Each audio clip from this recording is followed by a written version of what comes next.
कंधों पे मेरे समाज की जिम्मेदारी। मैं उस समाज में पैदा हुआ, अगर उस समाज को मैं एक सीढ़ी आगे नहीं बढ़ा पाया तो मेरी जवानी का कोई फायदा नहीं। जब इसने बात मुझे कही तो मुझे एहसास हुआ कि कोई तो है और कुछ लोग तो हैं जो कुछ करना चाहते हैं।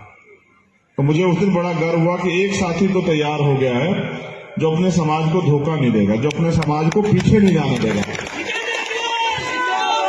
एक साथी तो तैयार हो गया है जो समाज के मान सम्मान के लिए कुछ भी कर गुजरेगा, जो इस समाज को झुकने नहीं देगा। आपने देखा भी होगा, एक समाज के छोटे भाई का अपमान हुआ तो इसका कार्य भी देखा उसने, मैंने भी देखा वहां बैठ के।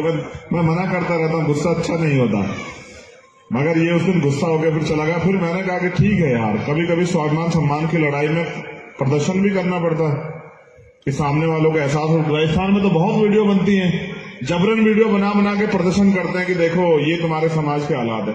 खैर छोड़ो, उनका एक काम, सुधर जाएंगे।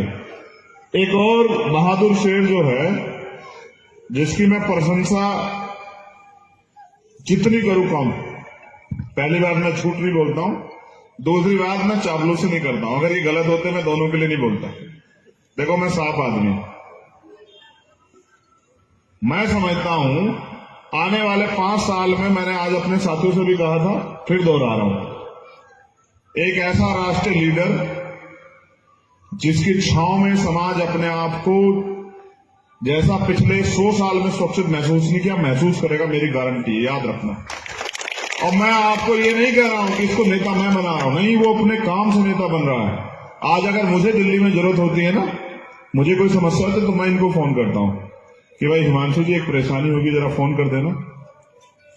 तो वो मुझे सपोर्ट करता है, वो कहता ठीक है भाई हो जाएगा। कुछ देर की बात, किसी को छुड़वाना हो, किसी को कुछ करवाना, तो मैं फोन नहीं करता हूं, ये फोन करते हैं। मैं इनको बोलता हूं कि नेताजी जरा मदद करा दो। तो मैं समझ रहा हूं कि नई लीडरशिप पैदा हो रही है और मैंने देखा उसका डेडिकेशन। एक दिन मैंने उसको आजमाया तो मैंने उससे एक सवाल छोड़ा उसके आगे कि कुछ पैसों वैसों का। तो उसने कहा देखो भाई, हमारे नेता ने हमें बिकना नहीं सिखाया, तो जब हमारे नेता ने सिखाया तो हम लोग तो नहीं बिक सकते हैं। तो मुझे ये भी कंफर्म हुआ कि नहीं, एक और तैयार हो रहा है। तो मैं यही नोटिस कर रहा हूं क्या तैयार हो रहा है। अब मैं आपको कुछ बताता हूं, ये दोनों शख्स, इतिहास इनको याद रखेगा, मेरी बात को याद रखेगा। मैंने मान्यवर दीननाथ वाल्मीकि जी को पढ़ा, वो यहीं पैदा हुए और उनकी वजह से मान्यवर काशीराम साहब मूवमेंट में आए। मैं उनको गुरु का दर्जा देता हूं, क्यों? क्योंकि मान्यवर काशीराम साहब को उन्होंने दिशा दिखाई, वरना काशीराम साहब तो अपनी जिंदगी जी रहे थे क्लास 1 के अफसर होकर। मैंने ओम प्रकाश वाल्मीकि जी को पढ़ा, आपने जिसने पढ़ा ना, मेरी रूह तक हिल गई जिस दिन मैंने उनके संघर्ष को, उनके जीवन को पढ़ा, उनके किस्से को पढ़ा। जब मैंने उनके दर्द को पढ़ा, वो मेरे यहां मुजफ्फरनगर के रहने वाले थे, बगरा। और एक कहानी जब मैंने उनकी पढ़ी ना, तो मैं सिसक गया, क्योंकि मैं भावुक आदमी हूं।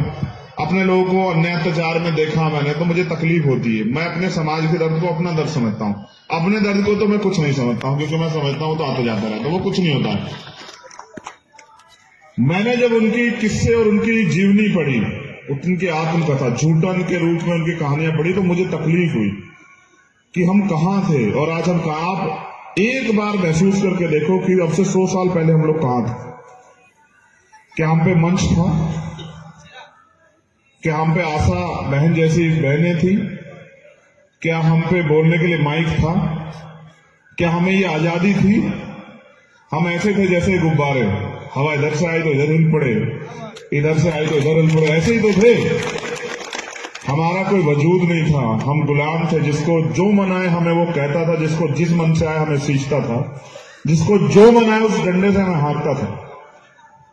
फिर डॉक्टर अंबेडकर जैसी महान शख्सियत पैदा हुई, उन्होंने इस दर्द को समझा, संविधान में हमें समानता का अधिकार दिया। उनके अथक प्रयासों से इस देश की तमाम महिलाओं को, वो किसी जाति धर्म की, उनका अवसर मिला। आज जो प्रधान से लेके पार्षद तक हम लोग बनते हैं ना यहाँ, वो भी पॉलिटिकल रिजर्वेशन बाबा साहब के अम्बेडकर के संविधान में। कंधों पे मेरे समाज की जिम्मेदारी। मैं उस समाज में पैदा हुआ, अगर उस समाज को मैं एक सीढ़ी आगे नहीं बढ़ा पाया तो मेरी जवानी का कोई फायदा नहीं। जब इसने बात मुझे कही तो मुझे एहसास हुआ कि कोई तो है और कुछ लोग तो हैं जो कुछ करना चाहते हैं। तो मुझे उस दिन बड़ा गर्व हुआ कि एक साथी तो तैयार हो गया है जो अपने समाज को धोखा नहीं देगा, जो अपने समाज को पीछे नहीं जाने देगा। एक साथी तो तैयार हो गया है जो समाज के मान सम्मान के लिए कुछ भी कर गुजरेगा, जो इस समाज को झुकने नहीं देगा। आपने देखा भी होगा, एक समाज के छोटे भाई का अपमान हुआ तो इसका कार्य भी देखा उसमें, मैंने भी देखा वहां बैठ के। मैं मना करता रहता हूं, गुस्सा अच्छा नहीं होता, मगर ये उस दिन गुस्सा हो गया, फिर चला गया। फिर मैंने कहा कि ठीक है यार, कभी कभी स्वाभिमान सम्मान की लड़ाई में प्रदर्शन भी करना पड़ता है कि सामने वालों को एहसास हो। राजस्थान में तो बहुत वीडियो बनती है, जबरन वीडियो बना बना के प्रदर्शन करते हैं कि देखो ये तुम्हारे समाज के हालात है। खैर छोड़ो, उनका एक काम, सुधर जाएंगे। एक और बहादुर शेर जो है, जिसकी मैं प्रशंसा जितनी करूं कम। पहली बार मैं झूठ नहीं बोलता हूं, दूसरी बात मैं चापलूसी नहीं करता हूं। अगर ये गलत होते मैं दोनों के लिए नहीं बोलता। देखो मैं साफ आदमी हूं। मैं समझता हूं आने वाले 5 साल में, मैंने आज अपने साथियों से भी कहा था, फिर दोहरा रहा हूं, एक ऐसा राष्ट्रीय लीडर जिसकी छांव में समाज अपने आप को जैसा पिछले 100 साल में सुरक्षित महसूस नहीं किया, महसूस करेगा, मेरी गारंटी है, याद रखना। और मैं आपको ये नहीं कह रहा हूं कि इसको नेता मैं बना रहा हूं, नहीं, वो अपने काम से नेता बन रहा है। आज अगर मुझे दिल्ली में जरूरत होती है ना, मुझे कोई समस्या होती है तो मैं इनको फोन करता हूं कि भाई हिमांशु जी एक परेशानी होगी, जरा फोन कर देना। तो वो मुझे सपोर्ट करता है, वो कहता ठीक है भाई हो जाएगा कुछ देर की बात। किसी को छुड़वाना हो, किसी को कुछ करवाना, तो मैं फोन नहीं करता हूं, ये फोन करते हैं। मैं इनको बोलता हूं कि नेताजी जरा मदद करा दो।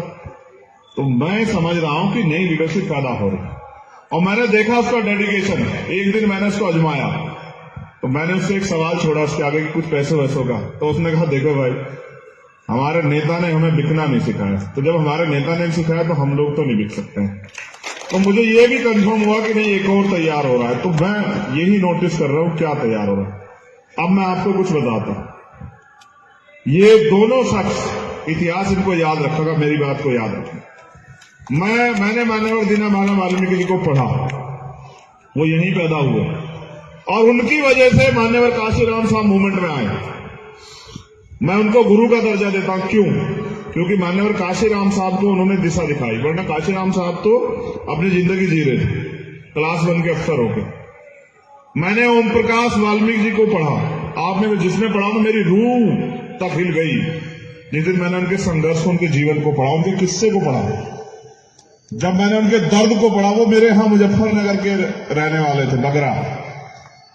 और एक कहानी जब मैंने उनकी पढ़ी ना, तो मैं सिसक गया, क्योंकि मैं भावुक आदमी हूं।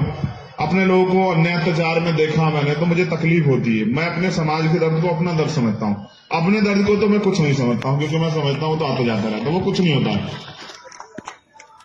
मैंने जब उनकी किस्से और उनकी जीवनी पढ़ी, उनकी आत्मकथा झूठन के रूप में उनकी कहानियां पढ़ी, तो मुझे तकलीफ हुई कि हम कहां थे और आज हम कहां। आप एक बार महसूस करके देखो कि अब से 100 साल पहले हम लोग कहां थे।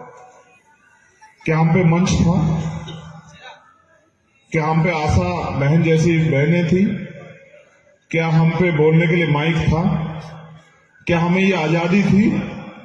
हम ऐसे थे जैसे गुब्बारे, हवा इधर से आई तो इधर हिल पड़े, इधर से आई तो इधर हिल पड़े, ऐसे ही तो थे। हमारा कोई वजूद नहीं था, हम गुलाम थे। जिसको जो मन आए हमें वो कहता था, जिसको जिस मन से आए हमें सींचता था, जिसको जो मन आए उस डंडे से हमें हाँकता था। फिर डॉक्टर अंबेडकर जैसी महान शख्सियत पैदा हुई, उन्होंने इस दर्द को समझा, संविधान में हमें समानता का अधिकार दिया। उनके अथक प्रयासों से इस देश की तमाम महिलाओं को, वो किसी जाति धर्म की, उनका अवसर मिला। आज जो प्रधान से लेके पार्षद तक हम लोग बनते हैं ना यहाँ, वो भी पॉलिटिकल रिजर्वेशन बाबा साहब के अम्बेडकर के संविधान में है।